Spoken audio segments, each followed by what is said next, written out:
নিষিদ্ধ জঙ্গি সংগঠন পিএফআই তার সঙ্গে কার যোগ রয়েছে বাংলা? তৃণমূলের এমনই দাবি করছেন রাজ্যের বিরোধী দলনেতা শুভেন্দু অধিকারী। মারাত্মক দাবি করছেন, শুধু দাবি নয়, প্রমাণ দিচ্ছেন। মনিরুলের নাম বলছেন যে মনিরুল তৃণমূল নেতা। দেখুন, মনিরুল ফরাক্কার এমএলএ তো পিআইপির প্যারেডে ছিল, তৃণমূল তো সাপোর্ট করে। এই মনিরুল ফরাক্কার এমএলএ তো পিআইপির প্যারেডে ছিল, তৃণমূল তো সাপোর্ট করে।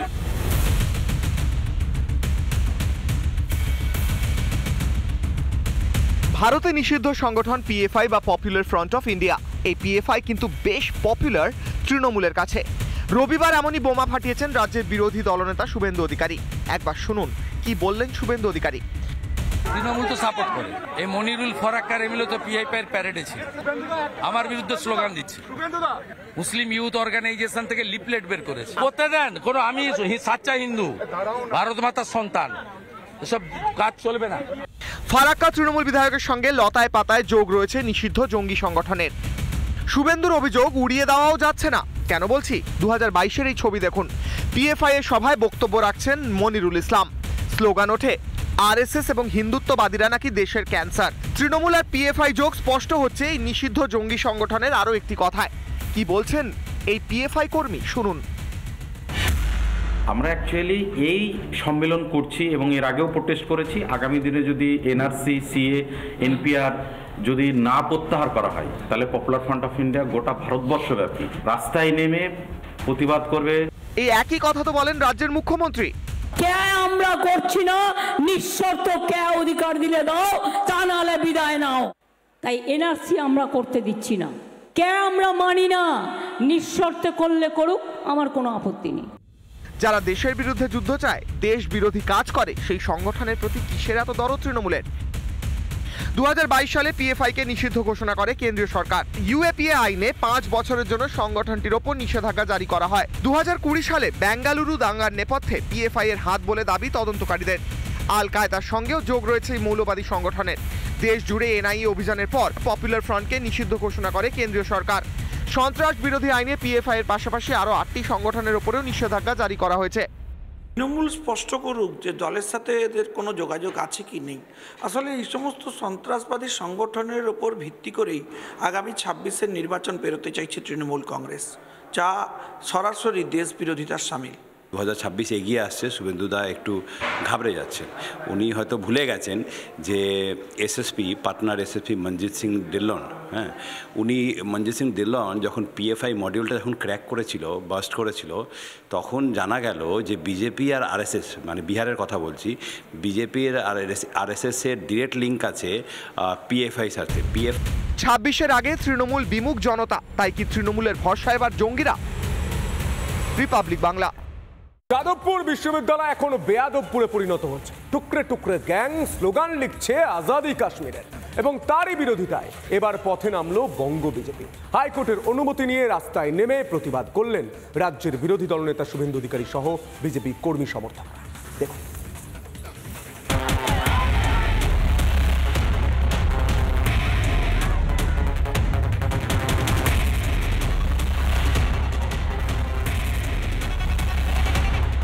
মমতা ব্যানার্জিকে হারাতে হবে। আমরা কথা দিচ্ছি, বিজেপি সরকার এলে 1 মাসের মধ্যেই রাষ্ট্রবিরোধী শক্তিগুলো ফেলে দিয়ে স্বামী বিবেকানন্দর মূর্তি কেটে বসিয়ে গোটা জাতীয় পতাকা দিয়ে মুড়ে দেবো। বন্দে মাতরম ধ্বনি উচ্চারিত হবে। যাদবপুর বিশ্ববিদ্যালয়ে যে নেশারুদের আতুরঘর তা আর জানতে কারোর বাকি নেই। নেশা করা, র্যাগিং, দেশবিরোধী স্লোগান, দেশের বিরুদ্ধে কথা বলা, এসব বজ্জাগত হয়ে গেছে যাদবপুরের পড়ুয়াদের। এর বিরুদ্ধে রবিবার পথে নামল বিজেপি। ব্রাত্য বসুর পদত্যাগ চেয়ে ও শহুরে নকশালদের বিরুদ্ধে এদিনই মিছিলে নেতৃত্ব দেন বিরোধী দলনেতা শুভেন্দু অধিকারী। নবীনা সিনেমা হল থেকে যাদবপুর থানা পর্যন্ত চলে মিছিল।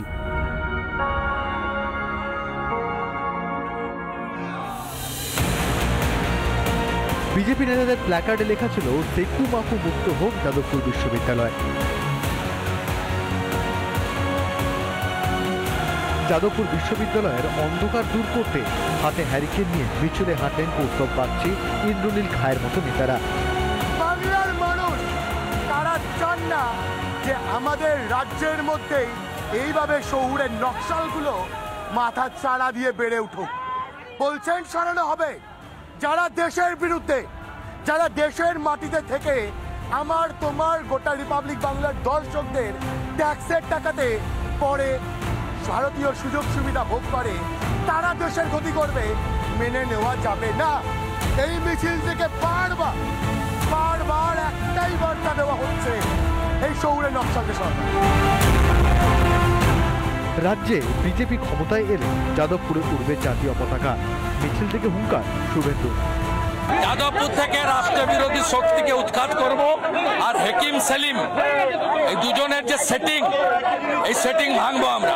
ওদের সেটিং এর পর্দা ফাঁস করার জন্য দেখুন আমরা 750 জন মিছিলে এসেছিলাম, এখন তো গোটা রাস্তা হাজার হাজার যাদবপুরের লোক নেমে গেছে।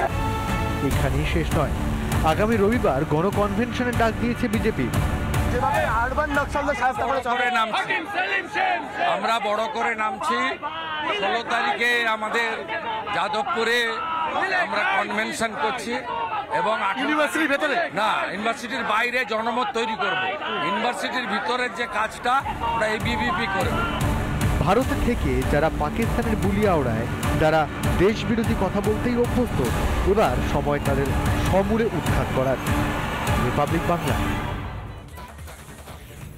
কয়েকদিন ধরেই যাদবপুর বিশ্ববিদ্যালয়ের ক্যাম্পাসে উত্তেজনার আবহ তৈরি হয়েছে, আর দেশ বিরোধিতার যেন আখড়ায় পরিণত হয়েছে যাদবপুর বিশ্ববিদ্যালয় ক্যাম্পাস।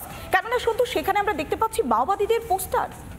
পৌলমী, আমরা কাশ্মীরে দেখেছিলাম যে আজাদি আজাদি স্লোগান এবং পাথর ছোড়া হতো ভারতীয় সেনাকে। সেই স্লোগান এবার যাদবপুর বিশ্ববিদ্যালয়। যাদবপুর বিশ্ববিদ্যালয়ে কারা যাচ্ছেন? যাদবপুর বিশ্ববিদ্যালয় থেকে বিজ্ঞানী সায়েন্টিস্ট বেরোচ্ছেন নাকি মাওবাদী?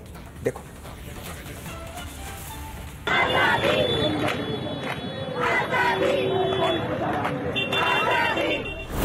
नक्सलवाद अर्बन सेंटर्स पे पैर पसार रहा है।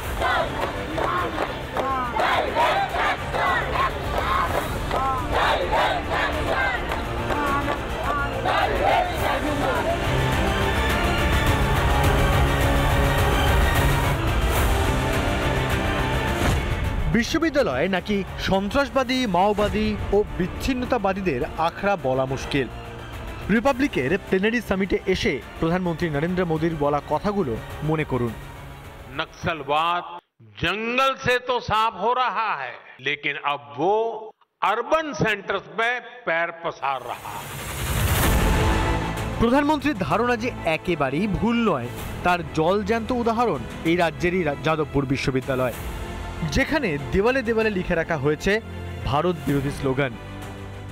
এই রাজ্যের পশ্চিমবঙ্গের যাদবপুর বিশ্ববিদ্যালয় 3 নম্বর গেট দিয়ে ঢুকলেই যে টেকনোলজি ভবন, এখানে আজাদ কাশ্মীরের কথা বলা হচ্ছে। আপনাদের মনে ডাউট হচ্ছে না?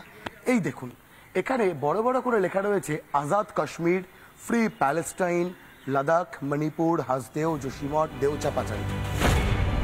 দশকের পর দশক ধরে যাদবপুরকে কুক্ষিগত করে রাখা এই তথাকথিত পড়ুয়াদের বিরুদ্ধে অবিলম্বে তদন্ত করা হোক দাবি তুলেছেন বিশ্ববিদ্যালয়ের পড়ুয়াদেরই একাংশ। সিআরপিএফ আসুক এবং সিসিটিভি বসুক, এনআইএ যে মাওবাদীদের নেক্সাস, এনআইএ সেটাকে তদন্ত করে দেখুক। ক্যাম্পাসে কেন ফ্রি কাশ্মীর লেখা থাকবে? এটা তো শিক্ষাঙ্গন। আমরা বসে শান্তিপূর্ণভাবে রামের পুজো করছিলাম, আমাদের উপর আক্রমণ হলো। এটা তো আমাদের গণতান্ত্রিক অধিকার। তার সব থেকে বড় প্রমাণ তো যাদবপুরের ক্যাম্পাসে যেখানে ওপেনলি নক্সালিজমের সাপোর্টে কিংবা ফ্রি কাশ্মীরের সাপোর্টে লেখা থাকে, সেটা নিয়ে কোনো কথা বলা যায় না। কিন্তু কথা বললে আপনাকে সোশ্যালি বয়কট করা হবে, আপনাকে দাগিয়ে দেওয়া হবে যে আপনি কোনো রাজনৈতিক দলের অংশ বলে। কাশ্মীর ভারতের অবিচ্ছিন্ন অংশ, এই কথায় যারা বিশ্বাস করে না, তাদের আমার আপনার ট্যাক্সের টাকায় কেন পোষা হবে সরকারি শিক্ষা প্রতিষ্ঠানে? কিসের আজাদ কাশ্মীর? কাশ্মীর ভারতের অংশ, পাক অধিকৃত কাশ্মীরও ভারতের অংশ, অধিকৃত বলেই সেটাকে বলা হয় পিওজেকে। তারপরেও এই আজাদ কাশ্মীর কিভাবে দাবি করতে পারেন কেউ কেউ? ক্যাম্পাসে দেশদ্রোহিতা নিয়ে কোনো সদুত্তর নেই সিপিএম এর কাছেও। ভারত বিরোধী দেওয়াল লিখন নিয়ে প্রশ্নে প্রথমে প্রসঙ্গ এড়ালেন, শেষে মেজাজ হারিয়ে বসলেন ডিওয়াইএফআই এর রাজ্য সম্পাদক মীনাক্ষী মুখার্জি। ক্যাম্পাসে আজাদ স্লোগানের পোস্টার পর যাদবপুর কি স্টেটের বাইরে বলে মনে হচ্ছে? ছাত্রদের একটাই দাবি, কলেজ ক্যাম্পাসে ইলেকশন হবে কি হবে না। আপনি জানেন পোস্টারগুলো কে লিখছে, ওই জন্য আপনি এড়িয়ে যাচ্ছেন। আপনার উপরে যা নির্দেশ আছে আপনি সেই অনুযায়ী কাজ করুন। আপনি প্রশ্ন করে উত্তর চান নাকি আর্গুমেন্ট চান? অথচ সব জেনে বুঝেও কেন চুপ মুখ্যমন্ত্রী? কেন এখনো যাদবপুরে দেশ বিরোধীদের বিরুদ্ধে কোনো ব্যবস্থা নিচ্ছে না প্রশাসন। মমতার মিটিং হোটেলে ওরা তো নো ভোট টু বিজেপি বলবে, এর আগে তো করেছে দেশ বিরোধী। কাশ্মীর মাঙে আজাদি বলবে শ্যামাপ্রসাদ মুখার্জির জায়গায়, নেতাজি সুভাষচন্দ্র বসুর জায়গায়। ভারতে যারা পাকিস্তানের ভাষায় কথা বলে, যারা কাশ্মীর, মণিপুর, দেউচা পাচামিকে বিচ্ছিন্ন করার ডাক দেয়, সময় এসেছে তাদের চিহ্নিত করে আইনের আওতায় আনার। কিন্তু একজন ভারতীয় রাজনীতিবিদ হিসেবে, রাজ্যের প্রশাসনিক প্রধান হিসেবে মুখ্যমন্ত্রীর কি কোনো দায়িত্বই নেই? যাদবপুর নিয়ে মমতার মৌনতা সম্মতির লক্ষণ নয় তো? ভাস্কর বসুর রিপোর্ট, রিপাবলিক বাংলা। নানা ধরনের কন্টেন্ট দেখার জন্য লাইক করুন, শেয়ার করুন আমাদের ফেসবুক পেজ, সাবস্ক্রাইব করুন আমাদের ইউটিউব চ্যানেল। পাশাপাশি অন্যান্য ব্রেকিং নিউজের জন্য অবশ্যই চোখ রাখুন রিপাবলিক বাংলায়।